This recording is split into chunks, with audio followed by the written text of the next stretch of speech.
Until the early decades of the 20th century, the territory of Saudi Arabia was crap for development. The Arabian Peninsula is among the world's least habitable areas. Temperatures regularly breach 110 degrees Fahrenheit, even in what passes as winter. The peninsula's interior is almost entirely rock and sand. Historically, the vast bulk of the region's population has clustered near the mountains along the peninsula's southeastern and western flanks, where elevation rings a few drops out of the sky. These less arid subregions are bereft of trees, generating a weird dissonance.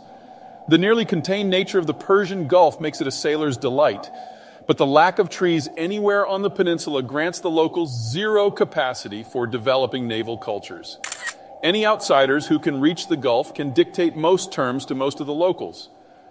Modern Saudi Arabia is even worse, because it didn't even get the Arabian Peninsula's best land.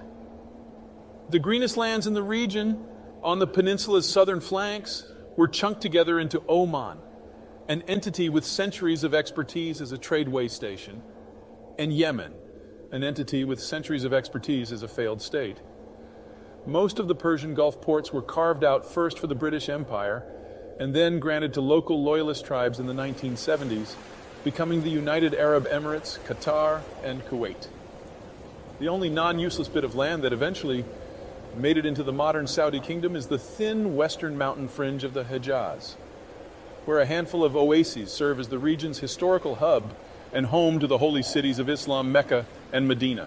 The world knows well the state that commands those cities, the wildly wealthy, wildly violent, oil-drenched kingdom of Saudi Arabia. But before there was oil, before there was Saudi Arabia, there was only desert.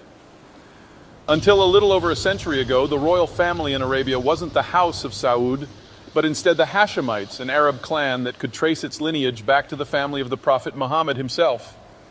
The Hashemites controlled the most culturally and economically significant territory the Arabian Peninsula had to offer, the Hejaz on the peninsula's Red Sea coast, home to most of Arabia's cities, infrastructure, agricultural capacity, and trading opportunities. The Hashemites of the time were a colorful, cosmopolitan people. The Hejaz wasn't simply a trading zone, it was also a tourism center. Yes, the Muslim holy cities of Mecca and Medina were the end destination for pilgrimages, but with all the towing and froing, the cities were also well known as good locations to swap goods, ideas, and body fluids. It was as if Jerusalem somehow merged with Las Vegas. The Hashemites' allies, come sponsors, come rulers, were the Ottoman Turks. From the mid-18th century, the northeastern and western coasts of the Arabian Peninsula, the most of the useful bits, were the southernmost extremities of an ailing Ottoman Empire. In exchange for a cut of the Hejaz, profits and pledges of Hashemite loyalty, the Ottomans tended to let the locals run things, providing only enough of an imperial presence to maintain security. None of this sat well with a local pair of tribes. The Saudis were sand poor, consigned to the Najd region in the depths of the barren Arabian interior, where they subsisted largely by raiding wealthier groups, such as those on the edge of the Hejaz. The Saudis cherished a stalkery relationship with the Hashemites, jealous of their wealth. The second tribe was Muhammad ibn Abd al-Wahhab, a throwback theologian who advocated a strict interpretation of Islam as it existed in the 7th century social and technological progress in the intervening millennium. Be damned. It was a perfect match. The Saudis wanted the power of this world. Al-Wahhab's tribe sought a religious reset to access the next. The jealous Saudis wanted to wallow in all that sinful wealth themselves and resented the Ottomans protecting the Hashemites. The hyper-violent, raid-happy, camel-riding, fanatic Wahhabis saw the Hashemites as sinners and the Ottomans as usurpers of the holy cities. To seal their alliance, the two families agreed to a truly epic series of intermarriages. All they needed was someone to give them some modern weapons, tactical intelligence, and a bit of logistical support to move against their common foes. As luck would have it, someone dripping with such weapons, intelligence, and support was sniffing around for just such a goon squad. By the early 1900s, the entire Middle East was primed for conflict. Ottoman power had already failed in North Africa and the Balkans, and the restiveness of Arabia was matched by Russian agitation throughout the perennially agitated Caucasus. One big war later, the Ottoman Empire was on history's ash heap.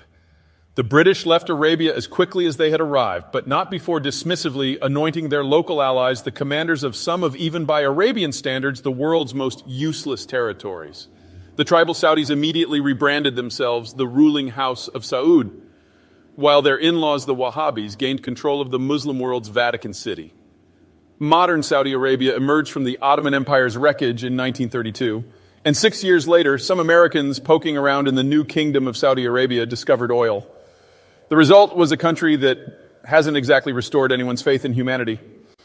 The state of Saudi Arabia is first and foremost a medieval-style monarchy, a tyrant king, multi-wife, family-murdering, crush the peasants, rich get richer, poor get poorer, off with her head monarchy. Power is concentrated wholly within the ruling family. Political dissent is routinely punished by torture and execution. Modern Saudi Arabia is quite literally the marriage of the Saudis' Comanche-style raiding history to the Wahhabis' Seventh-day Adventist come Amish worldview on issues of technology, topped off with both tribes' mafia-esque opinions about earthly punishment. Such political inflexibility and deliberately maintained economic inequality are unremittingly fused with one of the most repressive, sexist, and sadistic interpretations of any religion ever, with the repression of individual rights being a cornerstone of national identity. Such brutality is also the first pillar of the Saudi state. The result has been the establishment of some truly hateful norms. At home, the population lives under lockdown, despite some recent, glitzy, and completely insincere promises of economic and political reform. Any dissent is met with clubs and bullets. Dissenting members of the royal family itself are treated a bit better. They're held under house arrest at the Riyadh Four Seasons until they recant their views, repledge their loyalty to the crown, and sign over the bulk of their assets to the state. That is, of course, assuming they're not taken out for a one-way August picnic in the desert. Saudi cruelty isn't casual or incidental, but instead starkly deliberate. Saudi Arabia's wretched geography drains its people of any hope for economic or political advancement. With social stability a fragile thing, the last thing the ruling family wants is a bunch of college graduates. Anyone with a technical degree would have no reason to remain in the country. Rather than go through the effort, expense, and risk of educating the Saudi population, Riyadh imports millions of guest workers as needed Americans and Europeans for highly skilled work, and South Asians, Filipinos, and Indonesians for mid-skilled and unskilled labor. The country's manufacturing base is minuscule outside of oil-related stuff, such as refining and petrochemicals. For an idea of just how distorted this makes the Saudi workforce, consider the following. The Hajj is a major boon for the Saudi economy. Religious tourism in general employs nearly 1 million people of the population and attracts 17 million visitors annually. In the United States, Disney World alone draws 55 million people per year, yet employs fewer than 70,000 people. Similarly, the Saudis are hesitant to build an actual functional army, giving a large, organized group of men competence with firearms in a state ruled by a family that's a cross between Game of Thrones and the Beverly Hillbillies would guarantee coups. Consequently, Saudi Arabia's military is quite a bit different from the norm. For actual military purposes, the Saudis maintain a foreign mercenary force that draws heavily from Pakistan for its air force, Egypt for its army, the United Kingdom for trainers, and the United States for equipment.